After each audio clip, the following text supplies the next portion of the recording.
Welcome to DreamHack tonight, episode 3. We have a good lineup today of a bunch of different miscellaneous things that hopefully you actually get a kick out of. Stuff, even codes. We even have free codes today. I'm Justin Burnham, Global Creative Director with DreamHack, and I also am a pretty badass figure skater. Just throwing that out there because I want to tout that whenever I can. It usually catches people by surprise. And I'm Alex Jebailey, Global Fighting Game Director, and by default, I am Canadian and probably a better skater than Justin. So wait, ice skater or figure skater? Wait, hold on. It doesn't matter. I have balance. No, actually, I used to play hockey, of course, and ice skate and stuff, and never really did figure skating. So it's an impressive. Yeah, it takes discipline, man. So I'll give you all the credit in the world. Can you do like a triple toe loop or anything like that? No. I'm just an actual, I had to learn the toe pick. The toe pick was a bitch. I will tell you that. But once I did, I couldn't do hockey skates. So what have you been playing this week, man? I've been actually stuck on Deep Rock Galactic. I'm not gonna lie. I don't know if you played it yet, but stuck on it. I haven't. Last of Us 2. I'm about halfway through, and I'm enjoying it. Taking my time with that game because it still scares the shit out of me. But because of you, Killing Floor 2, I'm actually hooked on that game. So tonight, me and my buddies, we're going to Discord it up and play 6-player co-op and have fun with that. So that's pretty much the 2 games this week. I've actually stepped back from Call of Duty, believe it or not. Thank God. So you need to diversify.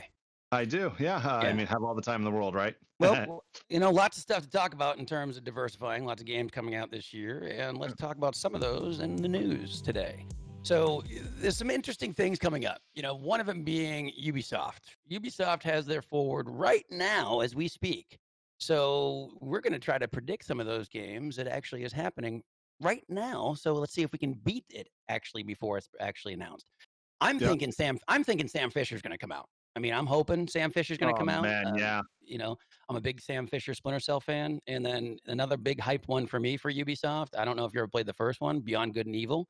So I love that if you haven't played either one of those, you should play one of them. That main character's name was Jade, wasn't it? Yeah. Jade. Love that game. No, I almost said Jade Raymond from Ubisoft. Yeah. Love that game, actually. I mean, I'm going to predict another Assassin's Creed game for sure, so I'll probably win that one. But looking forward to it. Announced. That's not predicting. Well, they'll probably have some mobile version of. Okay, that's an additional announcement. They're just saying it, but looking forward to that. I mean, this is the summer of announcements. Since there was no E3, obviously, that all the developers are coming out with their own little shows, and I think it's great. And the first one actually already leaked by the time you're watching this was Far Cry 6. And not much has been said. It's just the actor, one of my favorite actors, Breaking Bad, is one of the greatest TV series of all time. Giancarlo Esposito is, I'm going to assume he's the big bad in this game. And Far Cry games, we discussed it a little bit. I've only played about part 3 and 4. I haven't played the originals. Did not play 5 yet. Yeah, I'll help you out. Okay. What's memorable about Far Cry to you? I was going to say go 4, then 5, then 1, then 2. Okay. And then 3, maybe. Actually, no. I actually, my least favorite was 2. Let's just put it that way. Okay. I wouldn't rush to 2, but this one looks amazing. And the funny thing is I love Gus Fring's character. And in all honesty, it's like there's no way he's a good guy because you're like, I think he's a bad guy. I couldn't picture him being a good guy ever. Yeah. And he was in Mandalorian as a bad guy, so. Yeah. Oh, yeah, that's right. I forgot about that. Totally forgot about that. Mm-hmm. But yeah, I'm excited about this one. And, Far Cry games are great. Honestly, the only one, I mean, I wasn't a fan of 2, but a lot of people weren't a fan of 2. But the rest of them were phenomenal. I played every single one, even Far Cry Primal. But did you see the big news, which this is probably the biggest thing that surprised me. Sony invested in Epic. Yeah, surprise, but probably a smart surprise. Oh, super smart. And I guess there was some writings on the wall with some of the Epic stuff that was announcing on the PlayStation console and stuff like that. But just more surprising because, neither one of them technically need it, right? Epic is very well financed. I mean, I think they're valued at like 17 billion. I don't even know. But it was surprising because it was just like it came out of left field. It was like, oh, okay, well, that's interesting. But if you do some digging, it's interesting more so because it seems like a lot of it is based on also entertainment properties of Sony. So like film and music and stuff like that. So who knows what it'll lead to? Maybe just exclusives first on Sony. I don't know. And one of the writings on the wall, it was that amazing demo that they had, where they showed the Unreal Engine 5 demo for PS5 and then that opened up doors and everything. So So that's going to be big news. And then a real big announcement actually just came out this week was Ready Player 2, the sequel to Ready Player 1 by Ernest Cline. Any gamer fan who's read the book, watched the movie, which I thought was great, actually. I actually teared up a few times in that movie. Movie? Movie, okay. Yeah, the movie itself, right? So this is the book. They haven't announced a movie, obviously, but as good as the first one did, a Steven Spielberg film, I'm sure it's going to come out. But they have not said any plot. Everyone's assuming it's the sequel to the first one.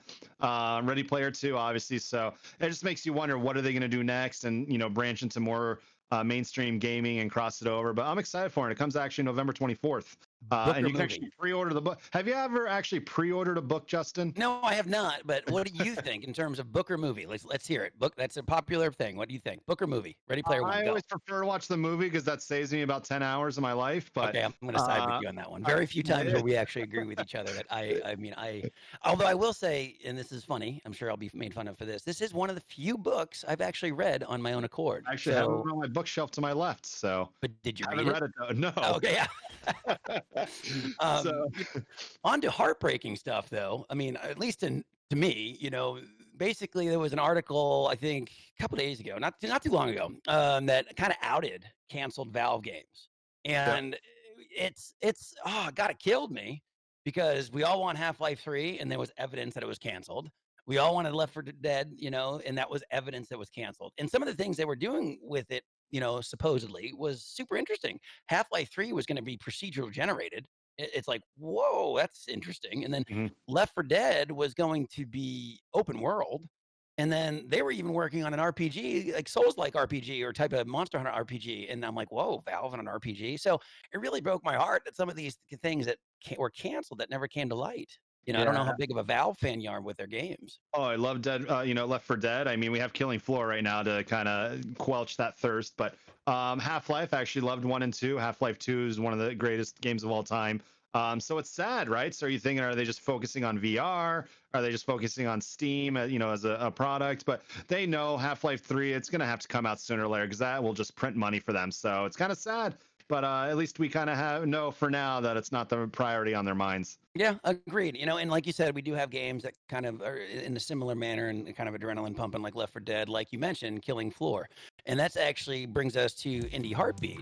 And in Indie Heartbeat, we try to really cover a lot of games, a wide spectrum of indie. I mean, the definition of indie is very relative, right? There is no clear definition. It's like minimal resources, independently owned. It's like, so, Tripwire Interactive technically is an indie developer, and they self-publish their own games and stuff like that. So one of the bigger ones, because of their success with Killing Floor 2. And like you said, I introduced it to you the other day, and you and I got together and played some of this. Yeah. Yeah.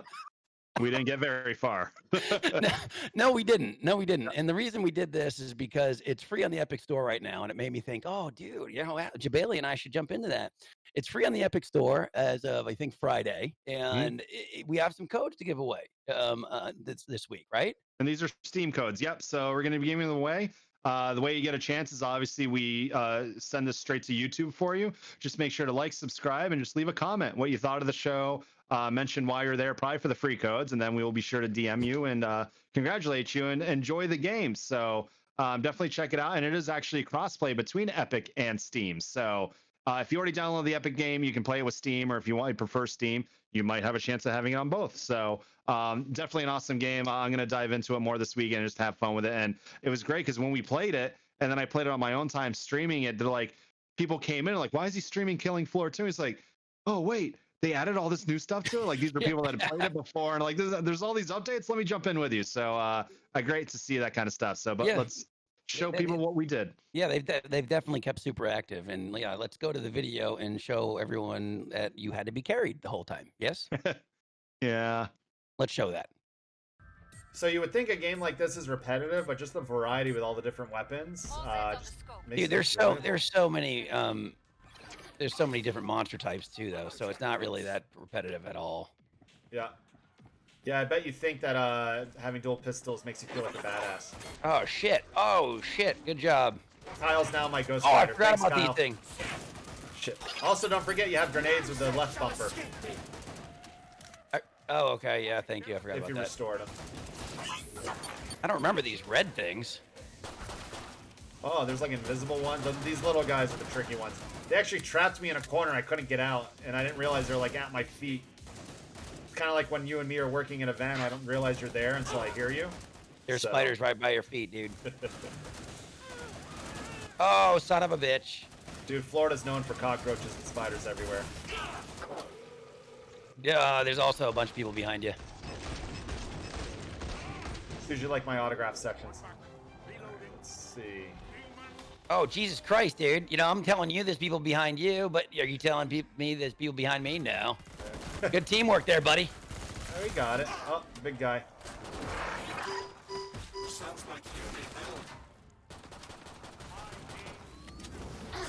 Oh, holy shit, what was that guy? Oh, shit. Back up, back up, back up, back up, back up. How did I just die instantly? You just die? I died out of nowhere. Shit. Oh, crap, you survived, outlasted me in a game. That's not a good feeling. Just gonna take a break while Justin runs for his life. I need some space. So, guys, welcome to the show. Thanks for joining us. I'd like to give a shout out to my ghostwriter in the chat, Mr. Real Gizmo Kyle. Oh, giving me all these one-liners against Justin. God damn it, dude. That's no... You can talk trash about me because I have to focus. You don't have to focus because you died and you suck. Yeah, probably.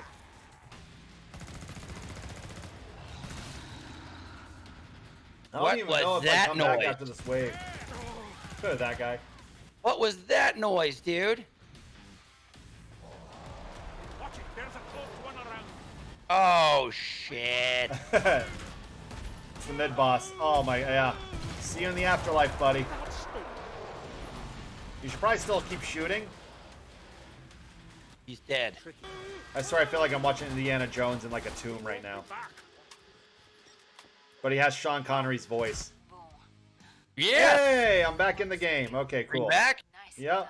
You're fucking welcome. There you go. Finally, you carried me in something. Oh, please. Good thing I'm strong carrying your ass. Yeah. I do weigh about 250 these days. Thanks, COVID. I'm in the purple. Where are you at, buddy? I'm right here. Oh, open area, open area. This is where you want to go. Just bring them here, and then they'll come around. But you gotta defend the purple for bigger... Yeah, but I'm not really worried about that purple. I'm worried about living. All right, let's get the Tommy gun in a minute. Oh, you know what? No one's looking behind us, so I'll do that. You look forward, I'll look back. All right. Always looking forward, man. That's how you progress in life. Ah! Oh my god, it's Tyrant from Resident Evil 3.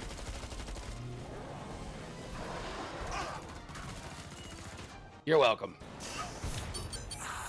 Jesus Christ, dude, you're leaving me the big guys. What the fuck? Where the hell are you, brother? Alright, one of us needs to go medic next game. Oh, you can actually shortcut, hold X to heal. Oh, yeah, I've been doing it. Thanks. Wow. Good job. Now I'm leaving them to you. But I did take out 2 of them out of the 3 that were attacking me. Oh, so did you die? Appreciate it. Yeah, I died. Man, you suck. Dude, I had 3 friggin' nemesis at me. What did you deal with? The spider? Hey, man, spiders can be deadly. I got it. This is only 10 guys to go. Yeah, no shit, because I think I cleared most of them. Oh, Justin. Oh, it's all right. It's all right. Get out of here, Carrie. I have faith in you. All right, I'm gonna survive. Dude, did you even have any of the nemesis-looking guys? Yeah, I killed one. Oh, you did kill one. Okay, good. Well, I guess you had to, yeah. All right. You should be back in the game, and now we fight a boss. Yeah, thank you. No problem. We should You know do what I'm gonna endless do? mode and I'm just gonna actually play this in our own time for like 10 hours. I'm just gonna chill. I'm just gonna chill back and kind of just watch you fight the boss. That's not very helpful. All right. Ooh, you even get an animation. Since I don't have the armor, let's do a strategy, right? So I'm gonna lay back and just watch you. That's fine. Where is this guy? I don't know. We should probably not be in a thin area like a freaking stairwell. Oh, there's this guy. Jesus. Yeah, I'm getting out of there. Oh, he jumps at you. Cool, take him on. Yeah. Is he after me? No, he's out of me now. Oh my god! Where are you, dude? Are you really? Come on, man. I'm kidding. Dude, I'm not even phasing him. Aim for the head, Justin. Always aim for the head. Oh my god, he like switches off from care. Oh, jeez. We need a medic for sure. Dude. I was eating a lot. Oh my god, you died too already? It was a lot easier with 6 people. Oh my god. Yeah, I mean, that's the whole. I mean, the game is supposed to be easier with more people. How do you run a company and you can't even beat a boss? No, I'm just kidding. I've tried soloing this before, man, and it's hard. All right, so we're still on normal. Let's try to win this time. I'm gonna go medic. You know, Mickey Mouse has a skin in here. No, he doesn't. No, I know. I just wanted to. Looking at your face, I was waiting for you to break character. No, I don't break character. I could have totally. I could have played with that for a while. You be Mickey, I'll be SpongeBob. But did you go medic? Yes. Oh, you did. Oh my God, they're all after you.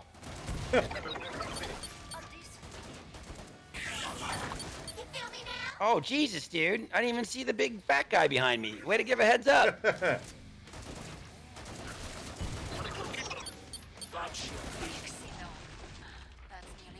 Max pain mode.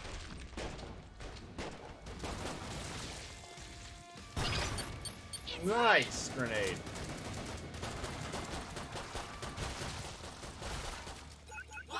God, man, I can't believe we've played games together 2 weeks in a row. I don't even play this many games with like my fighting game friends. I know. I'm actually starting to like you. Aww. Yeah, don't split up from me. We're supposed to stay together.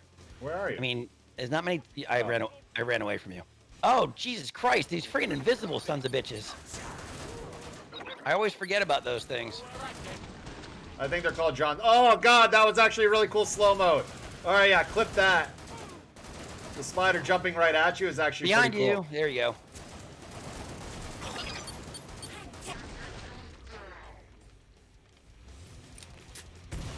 That was actually cool. Spider like slow-mo jumped on your back and I shot him off. And I actually lowered the music on mine, so I don't know how much you guys can hear it when you listen to this, but it's a pretty good track. It's like generic metal music in a way, but it still sounds amazing. Like it's what you want to hear. Oh shit, Nemesis guy. Yeah. Oh my god, this guy's doing Zangief lariats on us. See, I wish you could get their like super weapons. So my grenades will heal you as well if you want to just walk into that blue area. Oh, now you tell me? Yeah. Oh, where is it? Okay, there we go. I gave you some help shit, back. Another one of them? Watch it. No, this guy's got the mega arms.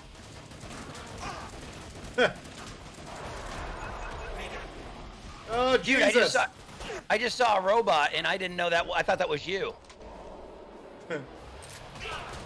Where'd you go? Fighting this guy, I took him out. Oh, man, it gave me 232 francs or whatever their currency is called.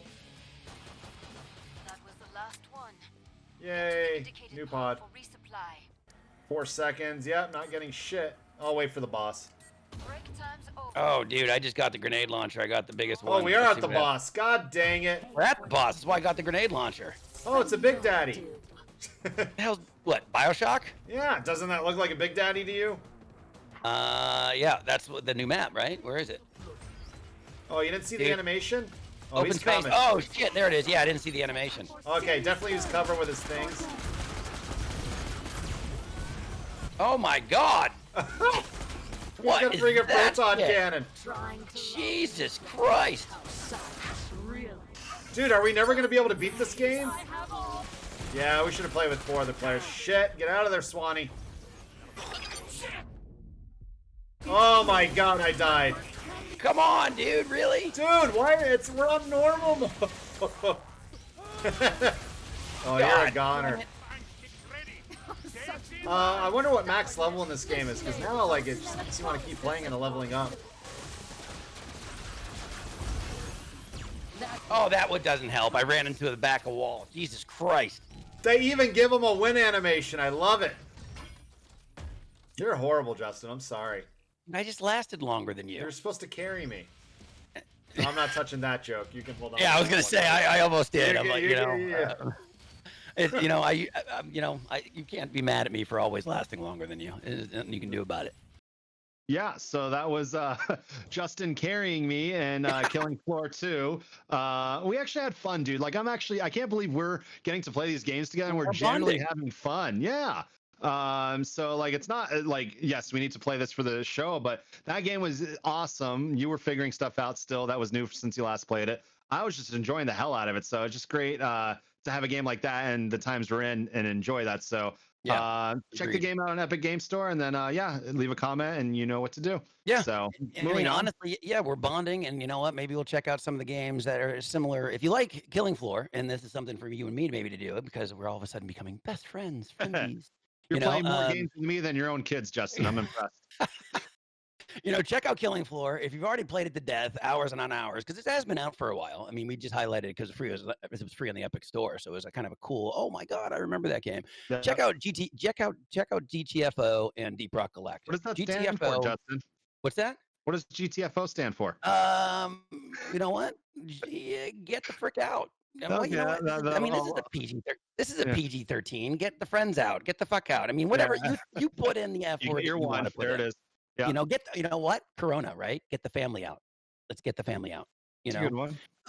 So yeah, GTFO is a fantastic game. Super, super good game. I can't recommend it enough. Scary, very team building. And it's just, if you don't play with your team, you're done. And then Deep Rock Galactic. Deep Rock Galactic is basically that kind of same atmosphere with a lot of Minecraft elements, actually. Super, super fun. I can't recommend Deep Rock Galactic enough. That's one I started the show saying that I've been playing a lot myself. So, but enough of that. Let's go to real time. There's some conversation that we need to have on all the movies that are getting pushed back, that are killing us. You and me are both film people, right? So let's go into some of the top 5 movies that you and I have both picked that our hearts are breaking the more they get pushed back by COVID. Yeah. I mean, I think Cinemark just put out an email saying that our theaters are now open, guys. It's just crazy to think that we haven't been able to go to a theater in 3-4 months. And I was on my TV, on Apple TV. I'm like, let me go see what the new movie is. I'm like, oh, wait, nothing new. So it's been very rough to come to terms with that. But we both got to pick out 5 of our favorite pushbacks and our movies we're looking forward to. So why don't you kick it off with your first one? Well, I'm a big horror nut, so it was kind of easy. Plus, I like Jordan Peele. He's not directing, but he is writing. Candyman. So I actually loved Candyman when it came out, the original series. I thought it was great. I thought it was super creepy. There was some cringy moments to it, not in a good way, but it was still good, Just everything about this screams good. I mean, Jordan Peele's attached. The vibe of the trailer looks amazing. It's the perfect time for this to kind of get revitalized and brought back. So there's just a lot of little bits that is going to make a nice package when it finally comes out. Yeah. You ever go into the bathroom and say it 3 times? I absolutely did. And unfortunately for you, I'm still here. Yeah, darn. My 5th pick, they just keep making these things, is Fast and Furious 9, or F9, as they're calling it. And the biggest takeaway from it is John Cena's in it. And every time they come with a new Fast and the Furious, it just somehow they come up with some crazy crap. Like, I don't know if you saw Rick's Hobbs and Shaw. No. That was just crazy. No. I mean, dude, those are your kinds of movies, man. Come on, dude. No. You know, the funny thing is, that is very misleading. I'm a lot deeper than you think. I cannot bring myself to watch a Fast and Furious movie. Yeah. I got to say, though, Fast and Furious 1, when that movie came out, I went and bought like an Evo tag for my Mitsubishi Mirage, making people think it was faster than it was, getting a, exhaust knob. But that movie set off an entire generation of, people buying car parts, freaking getting speeding tickets out of the theater. So, let's move on to good movies. Number 4 for me. Number 4 for me is A Quiet Place 2. Like, I mean, I know, Burnham, that's 2 horror movies in a row, and honestly, anyone that knows me probably shouldn't be shocked, but Quiet Place 1 was so great. I mean, it was so tense the whole time, and I love Krasinski, whether he's from The Office or not. I mean, I'm not saying he's, like, the most phenomenal actor in the world. I just think he's a likable guy, and I know he's not in this, but he wrote it, so I like supporting people that I believe are talented and kind of produce good stuff. So I'm absolutely super excited for this. I mean, I hope it lives up to the first, because it could always have sequelitis, but we'll see. Yeah, I know. His wife is starring. Oh yeah. So It's Well, that was just a moment out of the blue, right? It was just like, oh, his wife is just I starting. was Oh, yeah, thinking would you about just like had a click on? I mean, because in the beginning, we don't want to spoil it if you haven't seen it, but watch that movie. I didn't see it in the theater, and everyone was talking about how tense it was with the crowd, but definitely enjoyed it. So I look forward to the next one. And then my pick is actually a horror film. I don't know if you actually saw the first one. This I went did off not. everyone's radar. Escape Room. Have you ever actually done an escape room? Yeah, I have, and you Okay, made me interested in the first one. I didn't know there was a first one. So it came out like a year and a half ago. It was actually really good. I mean, imagine Saw, but it takes place in just one big room or, maze and stuff. But there's lots of plot twists and stuff, and you don't know who's going to make it out. But it was really good. Like, I'm a huge fan of escape rooms. I think I've done like 10 in my lifetime. Great first date. And then I figure out how smart they are. And then, I was going to say, what do they run after that? Yeah. If we don't make it out, that makes the decision. But I'm looking forward to part 2, which means 1 did well. So, but check it out, man. If you like horror movies, you like escape rooms, you'll enjoy that one. So. Okay, moving on to number 3. I don't count this as a horror film, so everyone can just stop going, Burnham, why are you picking all horror films? Ghostbusters Afterlife. I mean, honestly, I'm sure I'm not the only one. I love the originals, 1 and 2. I still watch them. It's kind of like Back to the Future, where they're just timeless, And then I was heartbroken by the fact that honestly, I just didn't think the new one was a good quality. I mean, I didn't mind the actresses. I loved actually the actresses in it. I just thought it just wasn't a very well put together movie in general. It's really interesting at this because I'm also a Paul Rudd fan. There you go. I'm a huge Paul Rudd fan, and Paul Rudd's in it. And then it's kind of picking up like that where it left off. I mean, years later, but it's like the next generation, so it's kind of cool. It has a lot of a teenage vibe and stuff, and kind of like Stranger Things. But my number 3, I don't know if you did see the last one, but is Godzilla versus Kong. Now they've made, like, I don't know if in Japan, there's been like 40 Godzilla films over the years and stuff. So they've done this in the past, obviously not with the graphics that we can do, but King of the Monsters was amazing. It's actually one of my favorite Neo Geo games of all time. And now we've got, Godzilla versus King Kong, which should be a badass. I mean, if you watch any of the recent Godzillas, it's like you don't watch it for the story. You just want to see the monsters go after each other and skip half the movie, right? So it'll be crazy. We agree. Yeah, it'll be crazy to see how they bring these together. Like, is Godzilla going to Skull Island? Is it a tie-in from the Kong movies? So looking forward to that one. Yeah, I absolutely agree with you on this. I've actually really liked what they've done with the Godzilla's movies recently. I can't say I don't know if they've been successful, but I really do like them. So moving on to pick 2. Now, I mean, I feel like am I picking a lot of sequels? I mean, I don't know anymore, but it's like, maybe it's the anticipation of sequels, right? So my number 2 is Matrix 4. So Matrix 4 wasn't, I don't think, due out this year, but production got halted. So I'm coming out right with talking about all the guys I kind of like in terms of. I'm a big Keanu fan, a huge Keanu fan. I think he's like in my top 5 up there with Paul Rudd. So I'll pretty much watch almost anything Keanu does, and I'm not jumping on the bandwagon because everyone all of a sudden likes Keanu now. I've liked him since Point Break days. So I'm actually looking forward to this. I am concerned because I don't think they've really done well with Matrix since the first one, because 2 and 3 were But there's just so much potential with the technology and the innovation of 2020, what they could do with Matrix 4. Yeah, and it's amazing to think. I think the original came out like 1999 or, really early days. I remember that was the movie everyone popped into their new surround sound and all that. So looking forward to that one as well. And just Keanu can do no wrong these days. But my number 2, there was a couple DC films that are being pushed back, like Wonder Woman 1984, but the Batman, my favorite. I have lots of Batman statues in my house and stuff. One of my favorite comic book characters, and they just keep churning out new actors now, like Ben Affleck. Yeah. I didn't think he was horrible, right? And every time they announce a new Batman, right away it's like, how's he gonna do? But this kind of looks badass. And honestly, you think Robert Pattinson from Twilight, you're like, what the hell? But he looks like he's matured and he's looking jacked in that movie. But I'm looking forward to that because DC is finally starting to figure out. Like, I thought Aquaman was great, Wonder Woman, the first one was great, Justice League was, it's just it's so hard when they're trying to tie these and catch up to the Marvel Cinematic Universe. So we'll see. Nobody knows where this is going. They're totally kind of changing his design, making more of a aggressive badass and stuff. So we'll see. But I'm looking forward to that one.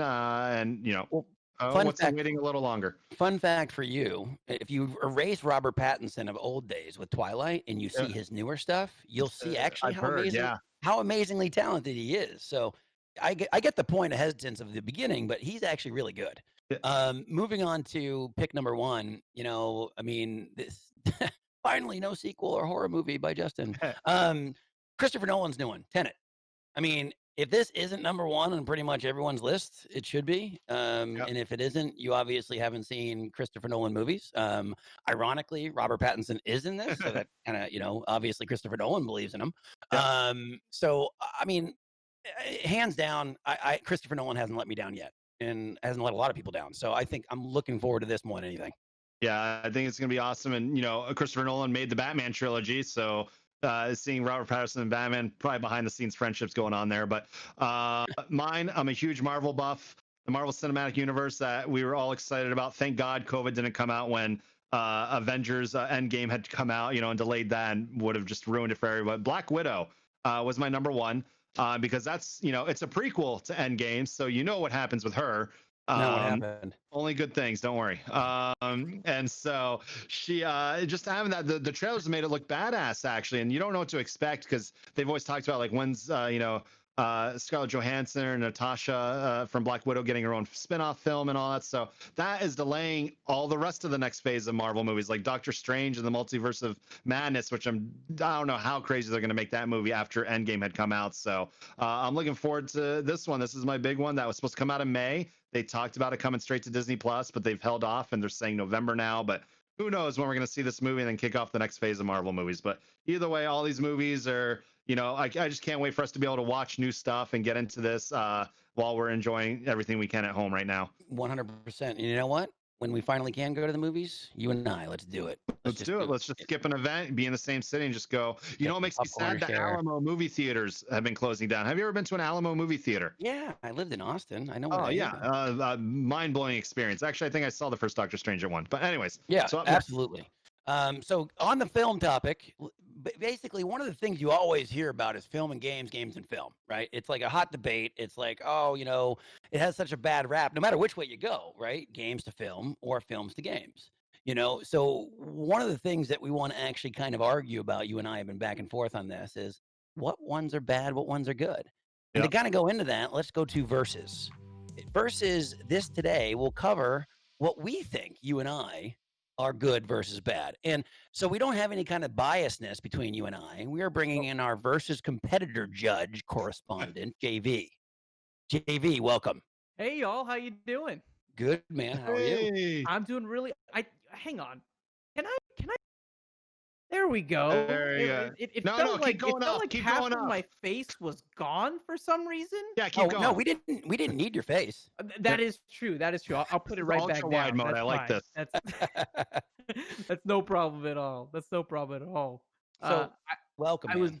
Well, hey, it's good to be back. I'm glad that your son was able to fill in. I not played Last of Us 2, and I was so adamant on not having that game spoiled for me that they had to pull an audible the last second just to make sure that section could be taken care of. Don't open your email then, because I wrote you what happened. Oh, sorry. I hate you. And there's a free code. Go check your email. Thanks, Justin, for that. How dare you?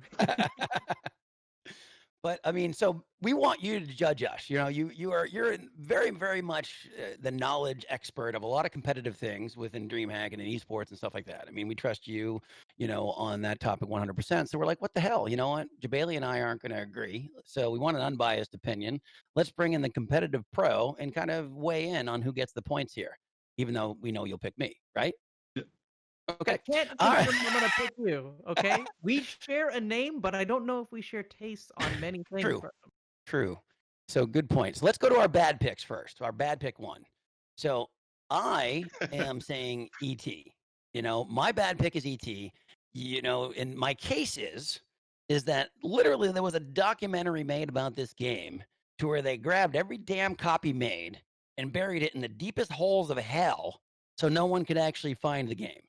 I mean, I'm not even kidding. Look it up. You can't make this up. It's not like it's a big secret anymore. You chose that because you were alive when the game came out, and that's all you remember. That was good. So hang on, Burnham. You're saying they took every copy of ET and they buried it in Jebailey's backyard? Yeah. That's the deepest layer of hell on earth I could possibly think of. Honestly. No, I totally agree. And that's why every girl runs whenever they actually go anywhere near his house. Hell on earth. But yeah, I mean, basically, you're not wrong. I think I was, God, what the hell was I, 4 or 5 when ET Atari came out? So, but it's common sense to me. But so basically, that's my pick. JV, yeah. What do you? I'm sorry. Well, hold on. Yeah, let's talk about mine. So ET is the fair pick, but E.T. was a good movie made into a bad video game. Catwoman was a horrible movie made into a horrible video game. So by default, that should win this one. But Catwoman, the movie, Halle Berry's a great actress. Just it did not work. It was just cheesy. Some of the scenes were just weird. The only redeeming quality was Jennifer Hale actually voiced Catwoman in the video game, and Jennifer Hale's famous for the Mass Effect female Shepherd. So, and that was one of her earlier games that she had done before Mass Effect, or around the same time as Mass Effect. But yeah, a great actress, voice actress. So, I wonder if she puts this game on her resume. And I know, right? This is my range, the greatness to, yeah. So, but Catwoman's the first one that comes to my mind. So I'll let JV decide who actually did more research on this one. Okay. So here's my thoughts. Jebailey, I understand your line. It's coming from bad source material, so it should automatically win as being the worst game. But I disagree. I think that something that comes from great source material that ends up becoming absolutely terrible is the worst possible bastardization of a product you could possibly do. It's an Atari game. How good can an Atari game be? Whoa. Oh, you know what? That's a whole other topic. Break out besides, those the beginning ones. But yeah. But anyways, please continue, JV. You're the judge, and I don't want you to be biased. I'm just saying there's a reason why The Last Airbender is regarded as one of the worst films ever made, and it's because it came from phenomenal source material, and they somehow managed to butcher everything regardless. I'm giving it to E.T. on this one for being the worst game because it comes from really, really strong source material. And on top of that, wasn't this responsible for like a video game recession and the downfall of Atari as a console? Good. And then Nintendo got us out of it. Yeah. Good on you, JV. That's a good lesson that your father, Justin, probably taught you. All right. So now let's moving on to the next pick then.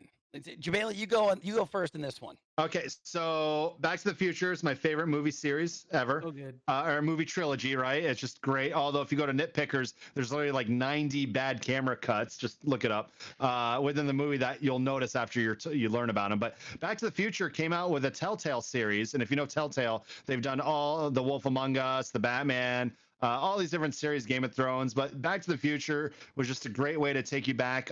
It was basically at the end of Back to the Future 3 after Doc disappears on the train with his family and stuff, and you got to go back in time to like 1921 or very early years. So it was just great storytelling. You felt like you're a part of the movie again. So I thought that was a great transition from a movie into a video game. So I'm not going to harp too much on this one because I'm sure I'll win this one because then just if you look at bullet points, right? So Riddick was a mediocre movie that had an amazing game. So it went the other way. You had a mediocre movie that had an amazing game. I mean, look it up on Metacritic. It like scored 9s across the board by Starbreeze. I mean, this was literally the pinnacle of a movie-based game at the time, period. Now, I mean, I'm just going to drop the mic there and move on. I mean, I can keep going more, but we're good. JV. Need the mic for the rest of the show. Don't drop it. It is one of the rare times where you can say, oh, the game was better than the movie. 100%. But I almost feel like penalizing both of you because neither of you said GoldenEye. Come on! Oh, yeah, no, that's next. You're jumping ahead. We're jumping. Yeah, we got ahead. 2 more picks. Okay, my bad. I'll give it to Riddick. then. That's Jebailey, you share names and you share bias. Got Jebailey, you know what? You're getting your ass kicked, but let's keep going. I want you to win at something in life. Yeah. I mean, but I mean, there is a possible to tie, but you know what? I mean, honestly, I don't think. Segment, I don't like tying. It's either win or lose. Yeah, no, agreed. Even if we tie, JV, you still have to pick, and you just better pick smart. All right. I think moving on to the next one. In all of this for having to listen to all of you speak words for a prolonged period of time. Moving on to the next bad pick. So I'm gonna go another oldie, but I was gonna say oldie but goodie, but no, it's not oldie but baddie. This one was on Nintendo. In Friday the 13th, 1989 version, not the multiplayer one that came out like 4 or 5 years ago. That actually was pretty good. This one was atrocious. Like I don't even know what the hell it was even trying to do. Like other than in name, it didn't even do anything what the movie does in terms of. I mean, honestly, it was just let's slap a name on there and make this kind of really cringy type of adventure game that is just no one played through at all. Now it doesn't have the hype of ET in terms of holy shit, let's bury this, but it was literally one of the worst games ever made on Nintendo, like by ratings and by fact.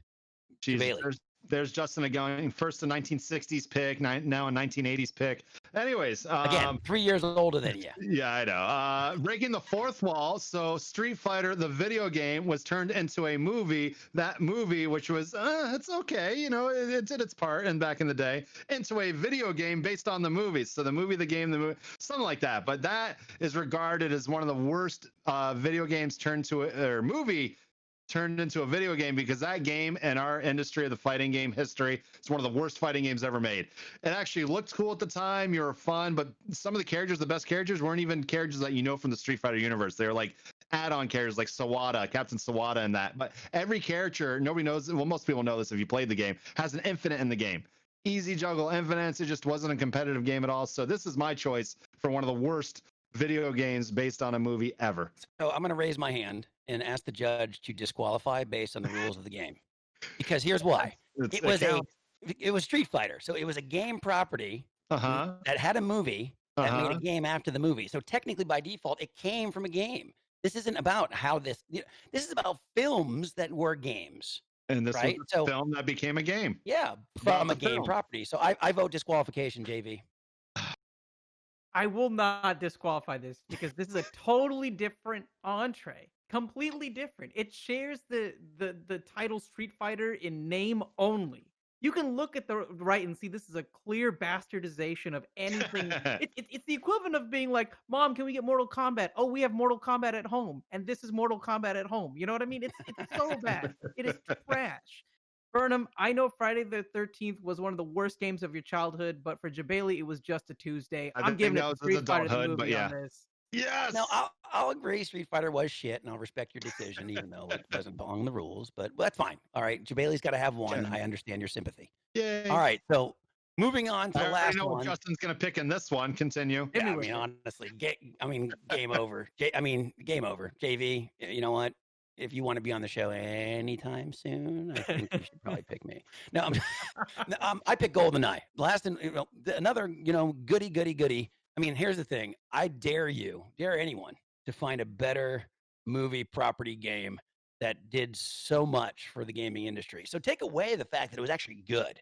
Take away the fact that it was actually, though, you can't count that. What's that? They created an odd job that ruined it for a lot of people, but otherwise it was pretty good. I was odd job all the time. So it was based on Burnham. You know this, right? Yes, of course. 5'9". That's not short. It's average. Okay, but take the fact that take away the fact that it was good. Take away the fact that it was by a respected developer, Rare. This changed split screen multiplayer. I mean, literally, college dorms, everyone was playing the hell out of this, and nothing but this.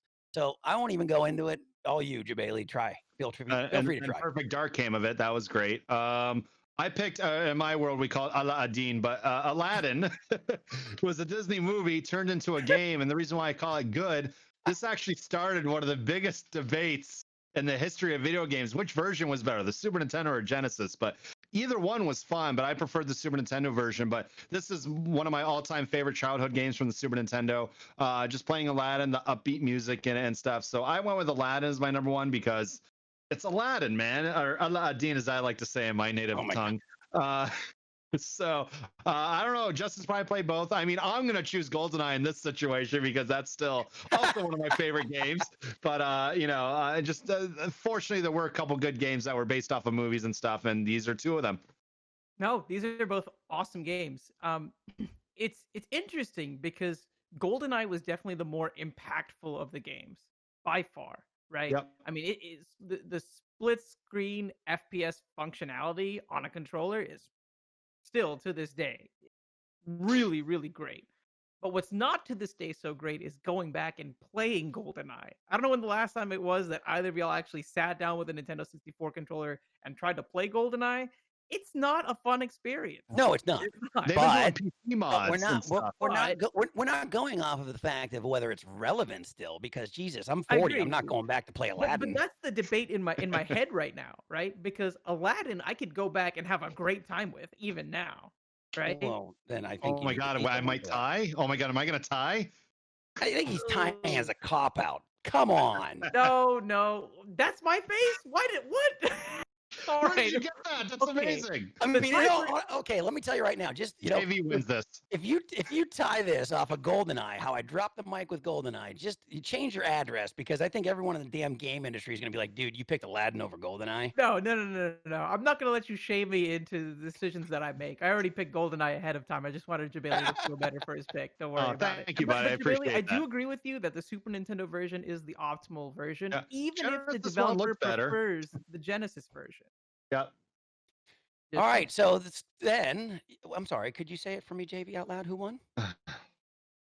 We all lost that day. Oh, Jesus we Christ! lost everything that All day. right. Well, if you didn't do the math, that means I won, whether they want to admit it or not. And I couldn't be any more. I'm not surprised at all. Thank you, JV. I appreciate it. You know what? You're dead You to me. can Get come off back the on show. next week. See you later, Thank you, JV. Joe. Thanks for your day, man. All right. Up next, we have Audio.file. This is where we try to show you some good music and introduce you to good music across whether it's EDM, metal, whatever. I mean, just good music, really. We have Eskimo Callboy with us today. Who is Eskimo Callboy? So Eskimo Callboy has been around since 2010. Their first album was in 2012. They have a new EP coming out in September called MMXX. The first single was Hypa Hypa coming out. It came out, I think, a month ago, something like that. And then there's a new single coming out actually in 14 days from today called Hey Love. And I think we have a video from the Hypa Hypa single that actually is hilarious. So please enjoy this. I wanna know that it's true. You're dancing for me and I'm living for you.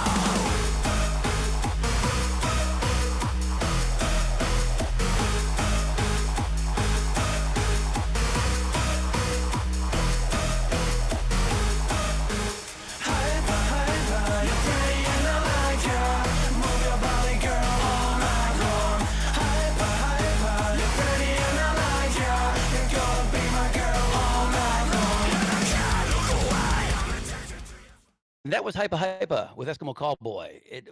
Hilarious video, but I think Jebailey's scared and he looks like he needs to leave because I think it was a little too much for him. And you know what?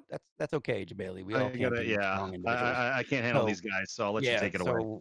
So leave before we want to talk behind your back. So let's bring in Kevin and Nico after you leave.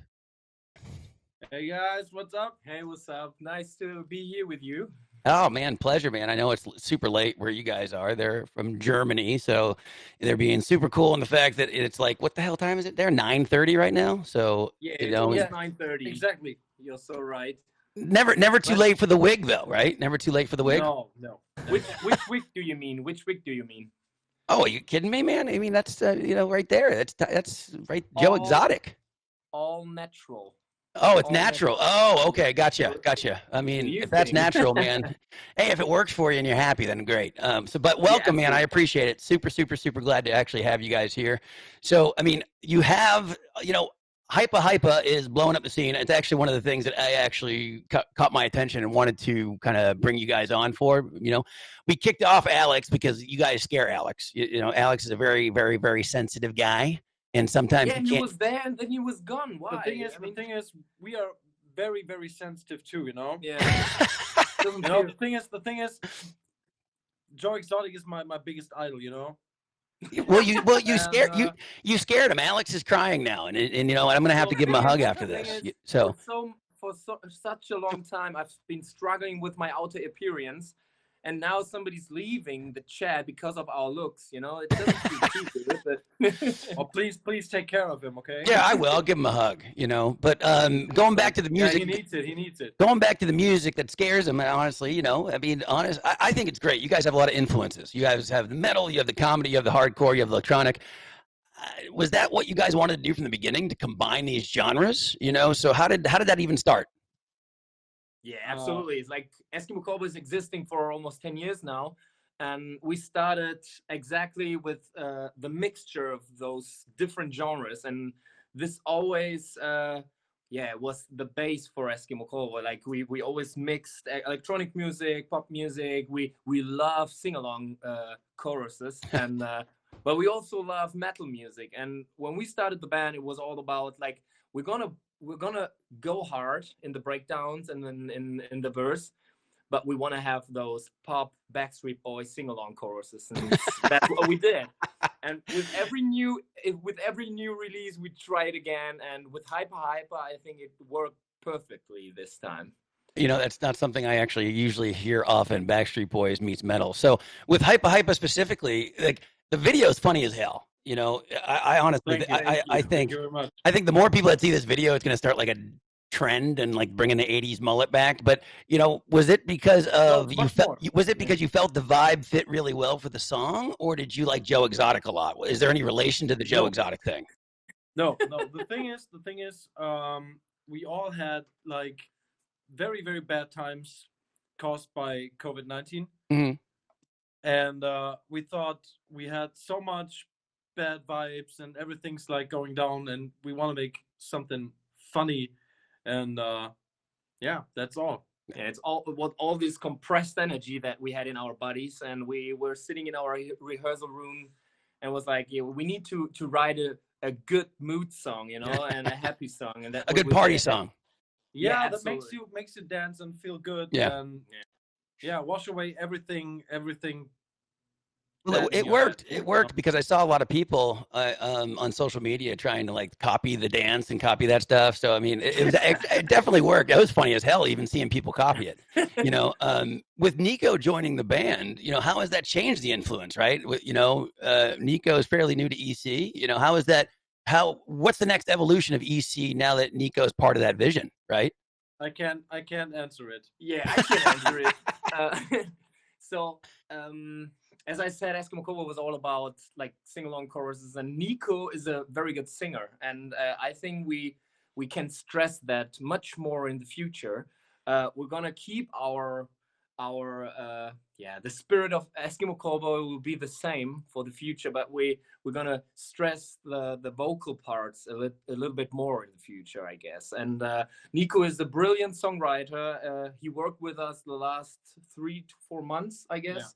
Since March. Yeah, since March, and it worked perfectly fine for us. And we had a good time in the studio, although we were in some kind of lockdown here in Germany as well. Right. But we had fun. I mean, there was some restrictions that we can only meet up with up to 2 guys or 3 guys. I'm not sure.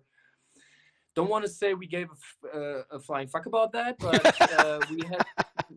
but we had times when we met with like two guys and then had 1 or more over FaceTime, and we changed ideas, and it's all about the work. When we can't play live shows, we wanted to put all our effort and power into our new songs. Right. The thing is, we had a lot of fun, and I think all the fun and all the influences went into the song. Yeah.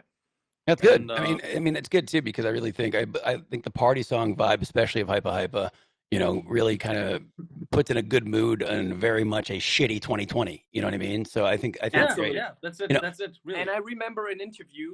I don't know who gave it, but there was something like he said something like, because of that lockdown, there will be so much good music in the future. Yeah. Because there are so many brilliant songwriters out there that sit in their studio like us, and they are creating something very special right now, and we're going to hear it in the future. It fuels the creativity, right? Because I mean, that's kind of what it does, So one thing I'm curious about, is the fact that you're obviously singing your songs in English and kind of going that route. Are you guys dual language? Have you guys gone the dual language route since birth, or how do you guys try to translate all your videos in German? How does that work? It's the thing is, in my opinion, German is not really attractive. You know what I mean?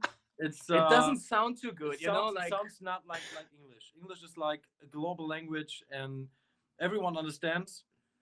And we're giving our best. So I know that I have an American friend that I work with on the lyrics, so he tries to help us as much as he can, and to make it correct and to make it like grammatically correct, and but I mean, in this case of Hypa Hypa, it's not too. It's easy to understand. It's easy to German. Right. Yeah. Totally get it. So, I'm curious, and one thing is, are you guys gamers? Kind of leads into it too.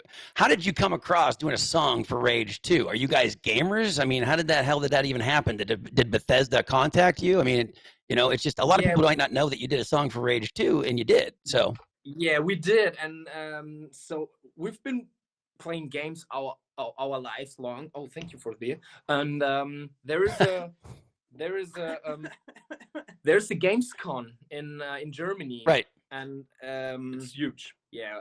And oh no, I've been there. You know what? Next time I go and all this shit's over, I'll come say hi. But yeah, go on. Yeah, maybe we can meet up. Yeah. Yeah, they have great parties there, and all the producers meet there, and we've been invited some years ago, and that's where we found our way to the gaming industry, and we met some of the guys from Bethesda, and we were introduced to each other, and that's how this cooperation took place. And at some point, we've been writing new music, and one of the Bethesda marketing guys was like, "Do you want to create a song for our game?" And we were like, "Of course, we love gaming, and we love to cooperate with you guys." Yes, absolutely, and it was an honor for us, because I mean, it was not on the soundtrack, but still, it was featured by a big company, Yeah, no, I think it's cool.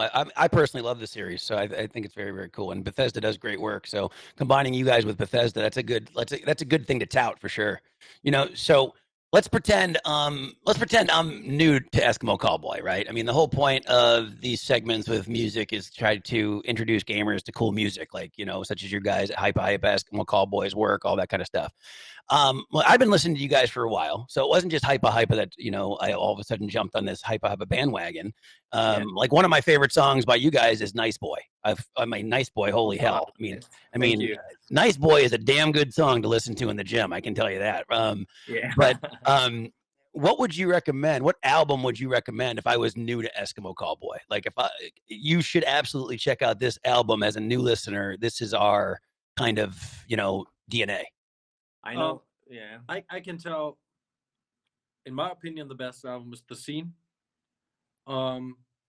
Yeah, it differs from person to person because of course, we changed our style a little bit, and to identify with one album is pretty hard for me because we wrote them all, of course, and I like them all, and I don't know what I would want to stand for if I introduced my band to a new person. You know what I mean? Right. Like at the moment, I love hard music.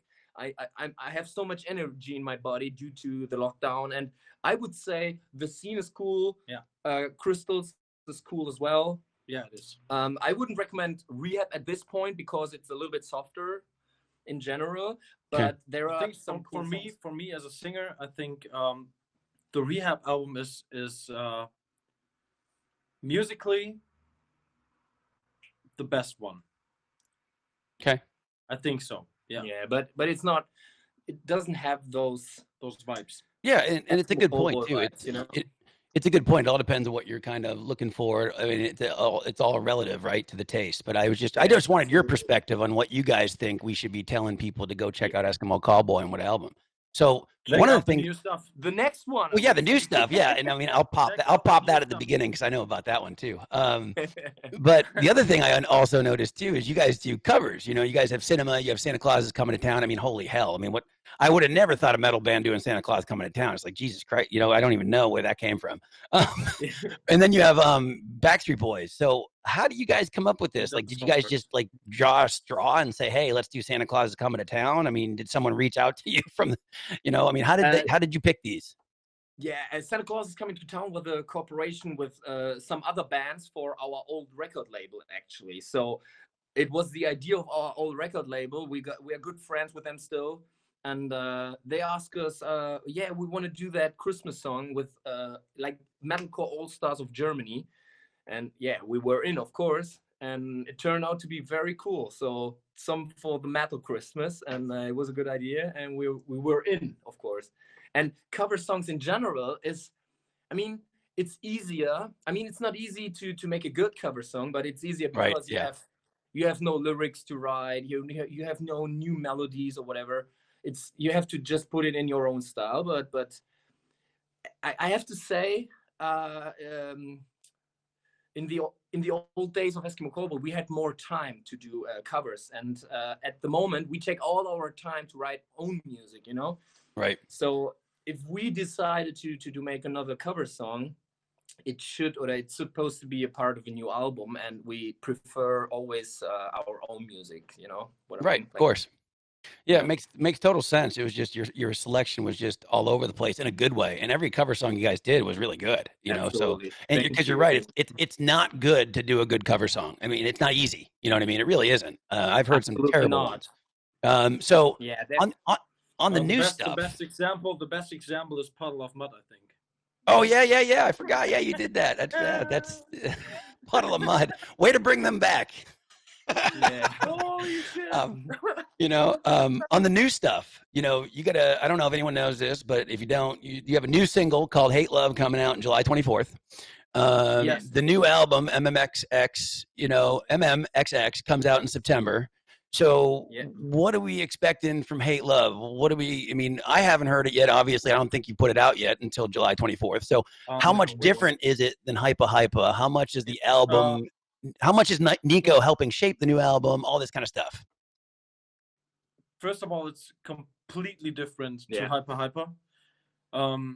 It's dark, it's brutal, it's but it has more singing parts. Yeah, much parts. more. And I think it shows a different part of Eskimo Callboy with me as a new singer, and I don't know. You can't compare it. I think it's.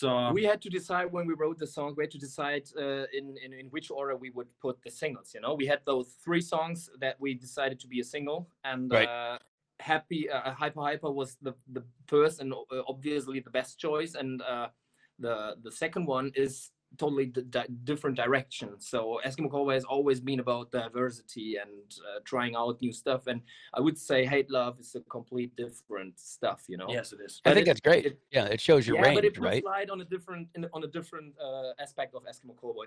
And the third single is back to the party thing again. So we have everything. Oh, see, I didn't even know that. I don't think I found out about the third single. So what's the third single? I can't tell you right now. No, we don't So you basically gave me a little nugget of teasing, and you won't even tell me. All right.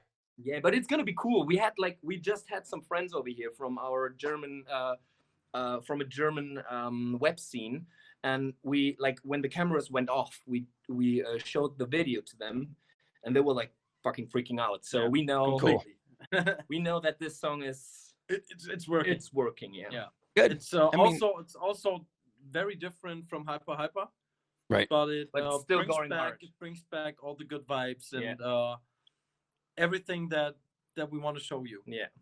I mean, I think it's awesome. I think you're spot on. I mean, I think showing range, you know, like I kind of touched on at the beginning, from, you know, the metalcore scene to the EDM scene to add a little comedy and party. I mean, you guys are obviously showing your talent by showing that range, which is cool, which is why we asked you to be on this, to make, you know, have more people know about you even more so, you know.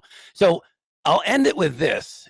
I always want to know what the hell y'all are going to do next. You know, what's the next for the band? What's the next for the artist? And then kind of say, one of the things you all want to do next, I know, is play at DreamHack. So you don't even, right?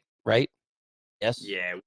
We can't wait to be back on stage, you know? That would be the very, very next.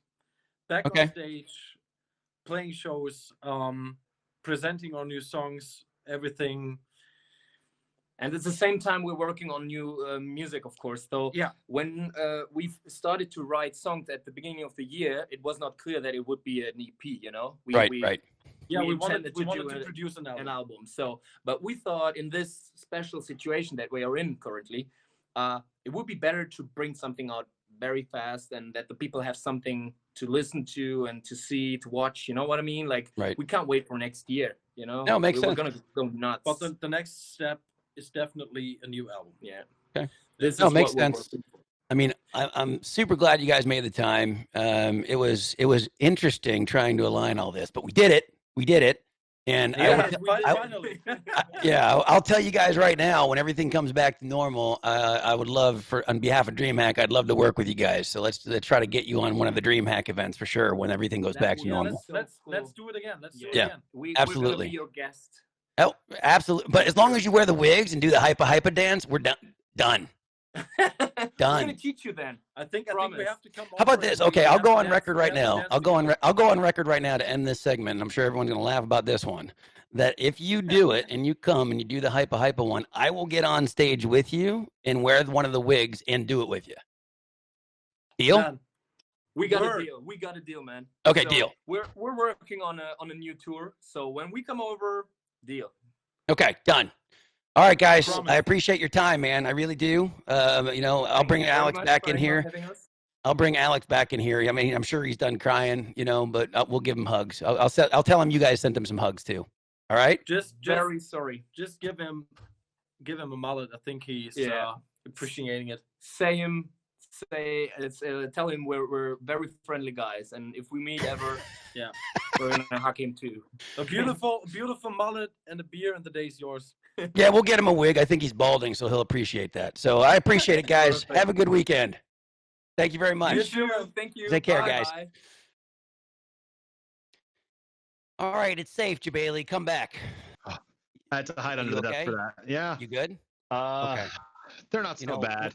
When I actually get to see you and we're not separated by Seattle and versus Orlando, I'll give you a hug. All right. Thank you, man.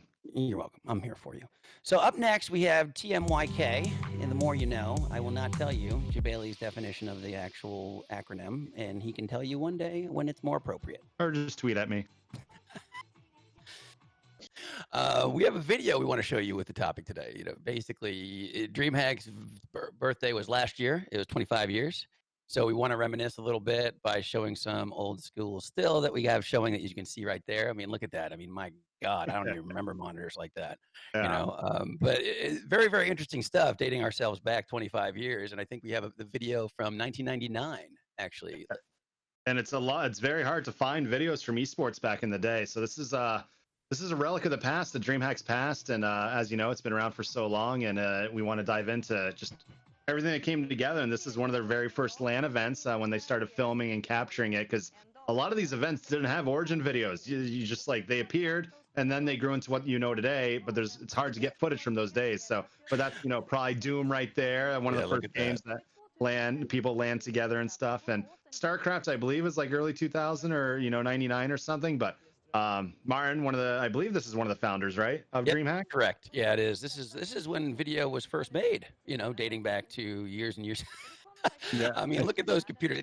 It's hilarious. It's awesome. I mean, this is when it all kind of started. People just crashed on the floors. Yeah. This is, 1999. It was only around for 4 years this time, so, and they were, even from what I read about this early, because obviously it was way before me, they were even doing things like creating music and all this kind of, there was some hacking, the programming and gaming and stuff like that. And I didn't know they actually kind of dived into creating some music elements there too. I was like, it was almost like this creator influencer area of all this kind of people, kind of this content and programming. It was interesting, super interesting where it came from.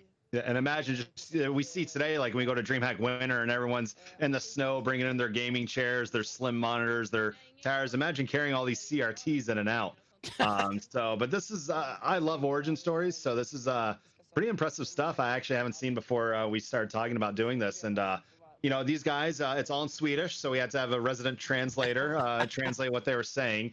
But they're just basically talking about bringing people together, having a big giant LAN party, and showcasing what makes DreamHack special. And this is how it all started. Yeah, and the growth from then to now has been phenomenal. So with that, let's invite Marcus Lindmark, CEO of DreamHack. Thanks for joining us, Marcus. Thank you for having me this lovely Friday. I hope we're broadcasting Friday, otherwise it's wrong, but thanks for having me. You know what? It doesn't. I mean, all the days blur together, so you can say any day. Really, it doesn't matter. No one even knows what the hell day it is, so you're fine with pretty much any day nowadays. So Marcus, with the more you know, we want to ask you a few questions about the origins of DreamHack. Right? What is your first, like, whether it's personal with coworkers or the event itself? Like, what do you think of when you actually take a minute to sit back, see where it's gone now? But what started DreamHack for you? Like, what was the first thing you remember? I mean, my first, proper kind of meet with DreamHack was actually back in 2001. I was sitting in school back then and kind of just reading up online. And then suddenly, so few pictures, came around that people, my friends from my hometown, were actually going somewhere. I never heard about DreamHack, until 2000. And then 2001, they made the first transition from Borlänge, where you saw the video, down to Jönköping, where it is today. And suddenly these pictures emerge of, this giant event, and I was a computer geek then, but also like this event guy that really, I was organizing my own LAN events. We were like 100 people, and suddenly this event had 4,000 people back in 2001. So then I kind of decided, okay, I want to go there. So then by, the summer of 2002, that was the first, summer edition that ever taken place. I just said, okay, I need to go there. And that was like mind blowing. And I mean, back then it was one hall. I think we were like 4,500 people, smaller sleeping space, the main stage, not what it was, today. And everything was just small. And just like you said, I mean, it all started from the demo scene. It all started from, coding, making music, making videos. And of course, some kind of sharing between each other. Back then it was floppy drives, where he kind of, started back in '94. But it was a crazy time. Right. And then I've had the pleasure of coming out to Jönköping and doing events there. And I remember you were passing me by on the scissor lift, and you were like, you need power? I got your power. And you were like, as the CEO, you were doing the event work. And I'm asking like a Frederick, I'm like, why is he out here? He's like, because he actually enjoys doing this. So what's your favorite part of, putting the event together? The Fortnite stuff that you helped bring to, reality was amazing when that's the way it's growing now with Fortnite. What's your favorite part of the actual events once they get going, after you see you and everyone else putting the hard work of putting it together? I guess it's when we lock the doors and it's time for teardown, because then then you know that it's okay. This actually became something good. Typically, at least, let's call it very few times that we fucked up over the years. But I think the true blessing is like seeing the kids leaving the venue, seeing the parents picking people up, and seeing just the shared joy in people's eyes, and knowing that okay, these are coming back, and we kind of created a new kind of family. And as I said, I mean, my journey started back in 2002, and I've been blessed to be part of this. And it's waves back and forth. Like a lot of people cross your paths, and I can see still people down in Jönköping that I met 2002, 2004 that's still coming back. And I mean, seeing that joy is definitely the most rewarding piece of this. And of course, as an event geek, I'm still moving the floors. I'm still driving the forklifts now and then, just to be part of it. I mean, I joined as a volunteer, and I still do believe that that's a super big core part of us, and that's why I enjoy it so much. So awesome. Seeing where it came from, I mean, like, I honestly didn't know it came from the that kind of music creation, that kind of, I mean, I knew about the program and the hacking and stuff like that, but music creation kind of was like, wow, okay, I didn't know it really dived into that. So seeing where it came from to what the event is now and how big it is, just not in terms of just size, just in terms of also vertical scope of all these other things, and then also just in terms of regions, basically, like, it's so many events all over the globe, which I think is great, because I always joke, and since my 3 years of being on the team, I think it's been one of the fantastic teams I've been on. And I always joke as, oh, we should take over the world, all that kind of stuff, But but really, there's so many all over the globe.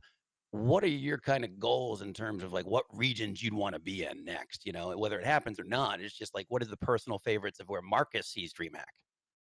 No, but I think it's clear that, I mean, taking DreamHack stateside was one of our kind of core ambitions after kind of rolling out in Europe by adding, Spain, France in the beginning. I mean, there's endless amount of countries that would like to have DreamHack. I mean, we on a weekly basis, get emails, people poke us on, different, messaging services wanting a DreamHack event. I think from my own personal belief is that, I mean, we haven't conquered the States yet. We're doing good, but we need to, even ramp it up further. And after that, I think there's regions such as in Asia, and that's both, let's call it mainland China, but also Southeast Asia. I think Europe, there's still a lot of stuff to do. We've done a lot of stuff in France. We tried out an event in the UK back in 2015. I would love to go back there. We still want to beat our, our sister friends at ESL on their home turf in Poland by creating a festival over there. So of course, I mean, there's a lot of possibilities, and I think it's, I mean, COVID is taking everything a bit of a, a slow and steady pause here now. But I mean, my goal is still to have, and host, multiple DreamHack events every weekend all around the world. And I think this is where over the years, I mean, when we evolve, I could see, multiple DreamHack events taking place at the same time. I can see us, connecting a US event with an event in Bangladesh or event in Wuhan for that sake. And at the same time, just tying this global family together. We know that we can't do it ourselves. And I mean, that's why we're teaming up with local people. And we're coming with the knowledge, and we're finding that, structurally working. So I believe that we will be, I don't know, not in 5 years, not in 10 years maybe, but after that we will be in every corner of the world. And I think that's my goal. I want everyone to have that feeling when you're leaving the event, and that people should be able to take part of. So And that's awesome. that's my main goal. And then what end we're going with, I think that's we're very opportunistic. I mean, we have our key markets that we want to enter into, but at the same time, no one knew about Corona last year. And It's a pause button. That's all that is. Yeah. I mean, before Corona, like India, actually, I got to go to India thanks to you guys. I'd never thought I would help run fighting games in a country like that, and it was an amazing experience. And seeing you, you were there, right? It was you. Yeah, we were literally 4 people from HQ, including you, and I mean that was an experience. Oh, yeah. But we're going back. I mean, that was the first one. Now we're doing it. We've done it twice now, so. The quick story, like we were in that hall, and there was like just sand and dirt, and we're like, is this going to be, like, don't worry about it, and the night before they started, they had in like 200 workers come in and clean it, and then we came in, we're like, this looks amazing. And that show they did was awesome. But so yeah, it's been an honor to go to all these different countries thanks to you guys expanding. When you said you started in like early 2000s, when did you realize that, or did you ever think that, fast forward 15 years from now, now that you'd be helping run the company, do you think you would get this big? Do you think we would start expanding outside of Sweden, right? Because we've been doing US since like 2016, I believe.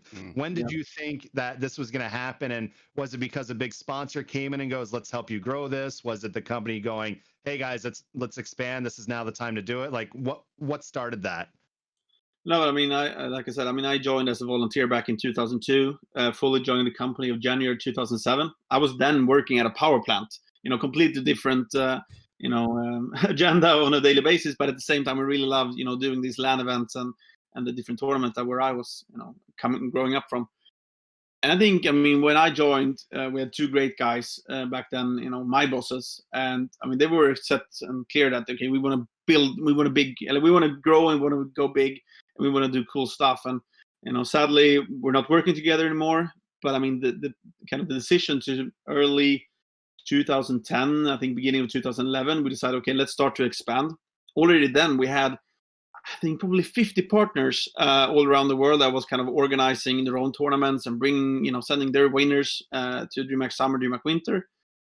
So we started connecting with them and said, hey, okay, let's go to Spain. And then we had our local partner Arturo there. And he said, yeah, let's do DreamHack Valencia. So we did a StarCraft event in 2011, I think it is, or 2010 even, maybe. And that was kind of the starting point for the international expansion.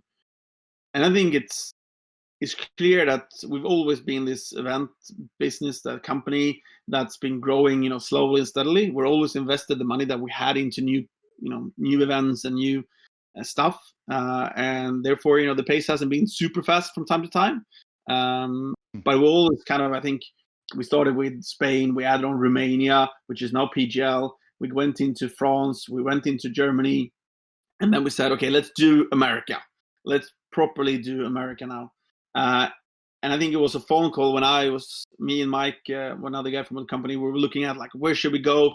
Okay, let's do Austin. It's a cool city. It's a lot of gamers. We're close to, some other gaming events, but we're not too close. We don't want to, become enemies directly. Let's find a person. We find an American guy that was also doing a lot of other LAN events. He joined, and literally, in the evenings and nights, the first year that I had a child, we were crunching out the first DreamHack Austin event. And I think after that, we saw that, okay, this is, moving fast. This is doing good. And crazy enough, we had another 4 events, I think, from 2016 to 2017, going into Atlanta, going into Montreal then, and adding on Vegas, adding on Denver. And of course, we shifted around a bit now, staying, true to Dallas, Atlanta, Montreal, and Anaheim. So it's, I think already then, we knew that this is going to grow. and then it's a question of how fast. Nice. Well, America's a crazy place, so we all are seeing that nowadays. You know, we actually, you know, how am I going to go and touch that one? We can, you can actually Yeah, the see. challenges. That's us. I mean, I'm Sweden. Just Google it, so you will notice. Yeah. So, you know, you and I have had many conversations in the 3 years I've been with DreamHack. You know, a lot of it mostly is work-based. So this one is actually a little more fun, and it's interesting to know. We've never actually talked about what kind of gamer you are, right? Obviously, you're a gamer, so it's just like, what does Marcus play? You know, it's like, does he play esports games? Does he play, you know, is he a closeted indie game player? You know, it's like, what's some of the games that you actually play and your favorite games that you're playing today? I mean, I think I've told this the truth once. I mean, it's like I have one game installed, and that's Counter-Strike. And I usually, from time to time, I get this like, okay, now I'm gonna play Counter-Strike. I had this in the beginning of the Corona crisis when I came back from vacation. It's like, okay, now I'm gonna be home so much. I need to find like a lunch break stuff to do. I bought a new gaming PC. You know, got the latest gear from you know, keyboards and mouse. Like, okay, I'm geared up. Installed Counter-Strike, played it. I don't know, 3-4 hours a day for 2 weeks, and then I was like, okay, now I'm tired of it, and give it 4 months, and I will do another try. But I like watching games. I still don't understand, you know, anything of it when you're looking at Dota, StarCraft, but I can sit there for hours and just, you know, let my mind kind of fade away and just watch the events kind of grow. But it's yeah, not really a gamer, but I enjoy building, you know, let's call it the esports scene and the stuff that we're doing. No Valorant yet, huh? Because obviously with the Counter-Strike influence. No, it's too complicated just to install it. So I think it's like I don't really have time for it. I don't want to get stuck. Like, I think it's mostly that I don't want to, like, you know, I don't want to get hooked. I think it's better to, you know, find the balance of actually leave the PC. You know, it's I think you know that you're heading to the gym early morning. You know, at work at the PC nowadays always, and then it's just time to get it off. And I rather, you know, be out building here. I mean, it's a sunny day, beautiful day here in Sweden. I'd rather be outside and playing games. No, but I do. You heard our agree with boss say we don't have to keep playing games. Yeah, no, I absolutely agree with that. An old mentor of mine told me a line that still to this day resonates with me. He said, "You'll know when you made it in the game industry when you're not playing games for yourself anymore, and you're, you know, and you're watching everyone else's games, and you're playing everyone else's games for critique or whatever else. You know when you're clocking in less hours personally in a game that you've made it in the industry." As depressing as that sounds, it's very true. You know, in terms of time trying to play a game. So I want to end this segment. We want to end this segment with like, what's next for DreamHack? So basically, you know, when building a kind of company, it's like you're always looking to innovate. It's like, how do we get to this tier? How do we get to this tier? How do we get to this tier? And you know, the best way for success is always make yourself uncomfortable in trying to reach that innovative tier, right? So we talked about the global, you know, growth and where it's come from, the visuals that we had from 1999 to now. In terms of innovation, in terms of what you see DreamHack as an event, what's next? After COVID, of course. Yeah, I think that actually then kind of stumbles it a bit, and I think it's too early to say. I think, you know, seeing how global travel will affect kind of the coming years will kind of change probably the way that we see DreamHack today. I mean, even if there's a vaccine coming out, I think we'll see, you know, different shapes and forms of stuff taking place. I think the core piece of it is just trying to continue to build on the elements that we have at the festivals. I mean, it's putting all the pieces together. I think when you joined, Justin, you were really good at kind of reiterating, like, let's build the pieces and put this giant jigsaw puzzle together. Let's find the new and up and coming games. Let's find the niche pieces that we're missing. I think it's just continue to build on that. There's no magic recipe right now in the market. It's just continue to build on the let's call it, on the mix of content that we're generating. Let's continue to build on the esports saga that we managed to build. Let's continue to work with publishers, because in the end we're playing their games. We need to be friends with them. We need to continue to develop. We saw that with Epic Games announcement that we did a couple of weeks ago. We're going to continue to see these kind of partnerships, and we're going to continue to evolve. We're going to continue to expand. So I think the magic sauce of everything, like I said, it's, you know, putting the jigsaw pieces, you know, slowly together and continue to do that. And just, you know, from time to time you pick out a piece and you add back a piece. Right. I think that's been the magic recipe for DreamHack. And I think we will continue on that. I mean, 2020 will be a slower year for us, seeing the event that's been postponed for next year. But there's a lot of stuff, and there's a lot of power in the engine still to kind of crank out a lot of stuff for 2021 and the end of 2020. So I think it's, like I said, continue to build on the existing platform, and then there's countries to add into the mix for next year's, even continents potentially, and let's see where it takes us. There's a lot of interesting conversations, especially now when you have actually the time to have the conversations. Previously this was like, unless you come in with something concrete, we're not taking the discussion. Nowadays it's more like, okay, we're listening. Let's see what we can figure out. Let's let the team evolve. I think there's, especially on the US side, but also on the European side, there's a lot of interesting stuff coming of how we better can not only activate at the events, but rather for the full year. It's a bit too early to say what it is, but let's stay tuned in the DreamHack land, and you will figure it out. Well, the last continent I need to go to is Antarctica, so if you can get us there, I really appreciate it. No. Yeah, I mean, I still have a crazy dream that I want to climb Everest and play games on it. Even if there's just a Nintendo Switch with a LAN cable, I mean that's still so if someone out there can sponsor it, I guess it's like $1 million per person if we're gonna do this. So start a crowdfunding and then let's do it. Well, I'm still waiting for a person to jump out of a plane with. So if you want to do that with me, I'm game. I'll go this week. I'll do it. I've done it before. Yeah.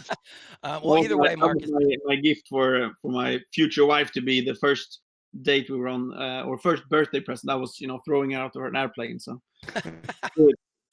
Well, thanks for joining us, man. Super interesting stuff. I'm very excited, about DreamHack's future, and I'm also very excited about coming back once this is all done, over with, because this is an opportunity I think that the staff of all of us, or yourself and everyone else, are capitalizing on to come back stronger rather than just sit and relax until things come back.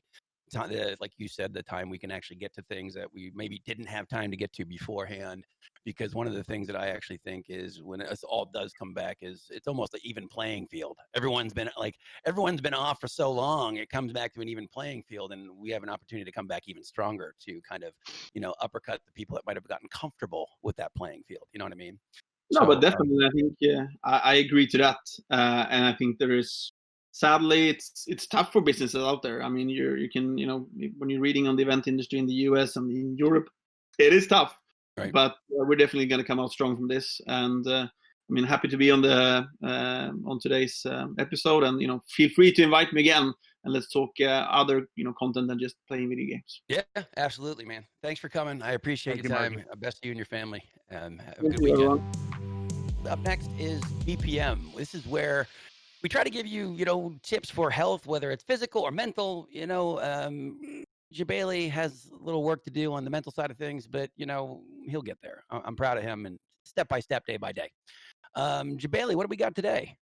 So we've been talking about being stuck at home and what could keep us entertained. So I actually got my very first ever dog, beautiful Jack Russell Beagle mix named Tifa. She was a rescue. And it's actually changed my life for the better. I never had the time with all the travel and going everywhere. And as soon as I got the dog, fell in love, and I'm just like, you know what? It's going to be a part of my life. When events return, I'm going to have to figure that part out, whether I board her and whatnot. But it's made this summer a lot more memorable for me personally, and a lot of fun. She's a great dog indoors. Outdoors, still got a lot of training to do, but otherwise, I'm a happy camper with a dog now that I finally have one. And you have a couple dogs, which have been kind of inspiring me, I have 3, and I'm obviously a crazy person to actually have 3. I don't know why I have 3, and and I joke about that a lot, and but in all honesty, dogs mentally help you in a lot of different ways. Oh, yeah. There's in terms of friends, in terms of the stress levels, just in terms of psychological, what it actually does for you. Yeah. It even inspires you to be healthy because you have to walk them and you have to do things like that. So there really are tons of pros from being a dog owner. 100%. I've learned a lot more discipline, right? Like with the times to walk and feed, and makes me want to eat a little bit less and stuff. And it's been awesome. I actually jog with mine. She actually will jog I can't really run fast because I had ankle surgery, but the jog, we've been going about 3 miles every other day, and it's been amazing. It's an amazing feeling seeing other dog owners just walk their dog that's like pulling all over the place and doesn't want to run, with them in tandem. So I kind of enjoy that, making other dog owners jealous too. Well, I think you have a clip, right, of Tifa? I do. Yeah, Let's training her all summer long. Let's go to that to see who's smarter, Jebailey or Tifa. Yeah. Down. Yeah, this is me just teaching her, Good the girl. basic sit down. Look at that sploot. So adorable. Come here. What is that, Jack Russell? Jack Russell Beagle mix. Yeah. The vet says Jack Russell predominantly, but she's she was 45 pounds when I got her. She's now about 37 from all the running and exercise we're doing. But just look how beautiful and happy she is. She's She's too food motivated, man. If I don't give her food, she doesn't come. But look how gentle her bite is. Look how well trained. And just look at this politeness. Look, doesn't snatch it, just goes, okay, I'll take it. And then she just actually looks a little fearful of you, my friend. She's like, no, holy hell, that's this not guy. fear. And then this is off-leash training. It's just so hard to pull off, but she is actually listening to my commands and running and getting excited, and then knows how to just get back in the house and get more food. I thought she was going to attack you. I wish. She's too docile, and inside she'll just sleep all day with me and stuff. But she's been the perfect companion for this, and not too high energy, but when she is, she's excited, and that makes me happy. But yeah, just look how she knows where home is, and it's great. Super cute, man. I actually have a clip too. I am. Were you talking to the dog, or is there someone else? No, there's a mirror to my left. Oh yeah. Now that I totally would agree with. Of course you do. I actually have a clip too, and this is my zoo. Dude, that's impressive though. All three and one's new, right? One's a puppy. Yeah. So the one all the way up, I guess, at the top of the screen, that's a German Shepherd Corgi mix. Dude, don't even ask me how to explain that logistic. It's just, I don't even know how to explain it. All I see are arms right now. I don't see any dogs. I can't do rollover yet. I'm jealous. So that's Bailey. She's a chocolate lab. The German Shepherd Corgi is Shorty. That's the one to the right. Obviously, which one that one is. And the newest one is the puppy in the middle. That is a husky healer. And her name is Raven, and she's only 5 months. Jeez, so she's going to be pretty big. And I think it helps, right? When you have multiple dogs, they kind of follow suit and easier to train. And you got to separate them, of course. But like those mixes, right? Like I went with I didn't really choose my mix. I was always wanting either like a golden retriever or a corgi just for the memes, right, or a Shiba Inu dog. And they always say, I watch the Dog Whisperer. He's like, you don't get the dog you want, you get the dog you need. Yeah. But with yours, you get these beautiful, like a healer is one of the most trainable dogs you can get. So what makes your decision to get that kind of a dog? Is it just the kids go, Dad, I want it, and you get it? I honestly think I have issues because 3 dogs is just a lot of, but in all honesty, my oldest kid wanted a husky, and before he goes off to college, we wanted to gift him that, kind of just as a, rather than think of all this nasty kind of bad shit happening during this time. It's like now he has a positive memory of this husky puppy, Yeah. But yeah, I mean, single life too, man. I've been getting texts from exes like, "Can I come meet the dog?" I'm like, "You had your chance." Oh, that's why you got the dog, wasn't it? Okay, no, but yeah, health isn't all about physical stuff, I mean, Jebailey and I joke about lifting and all that kind of stuff, but it's also the dog really helps with stress and psychological things. And so, do you have any final thought for us? A lot's been going on in our industry. I unfortunately just had to cancel another one of my conventions this year, CO Taku, in September. And all I can say is, the support that everyone's giving each other in these times where we're stuck at home goes a long way. So reach out to your event organizers, tell them how much you appreciate them and how much you're looking forward to doing, coming back to our events. Because I know when we get out of this, who knows when, but when we do, we're all going to be closer than ever with each other, appreciating those times at events. And I look forward to that as well, seeing people enjoy coming together, because that's probably what's hitting us the most, is not being able to see our friends safely or travel and go to stuff. So in the meantime, just keep chatting with your friends online, keep playing co-op games, and enjoy each other's company while you can. Which reminds me to tell you guys about Killing Floor 2 and how you can win some Steam codes on our YouTube channel. So definitely like and subscribe to this video. In the comments, just drop a comment what you like about the show, what we can do better, how JV's a horrible judge, and we'll be sure to pick a couple winners in the coming days and get you some of those codes. thanks again for watching. Thanks to our sponsors, Blue Microphone, Simply Nook. Simply Nook has some fantastic gaming equipment you absolutely should check out. It's super powerful stuff. Thanks for watching, and please go to our Twitter, throw us questions, all that kind of stuff, and you can hear more Jebailey's wisdom if you're really that desperate. Have a good day. Take care. See you.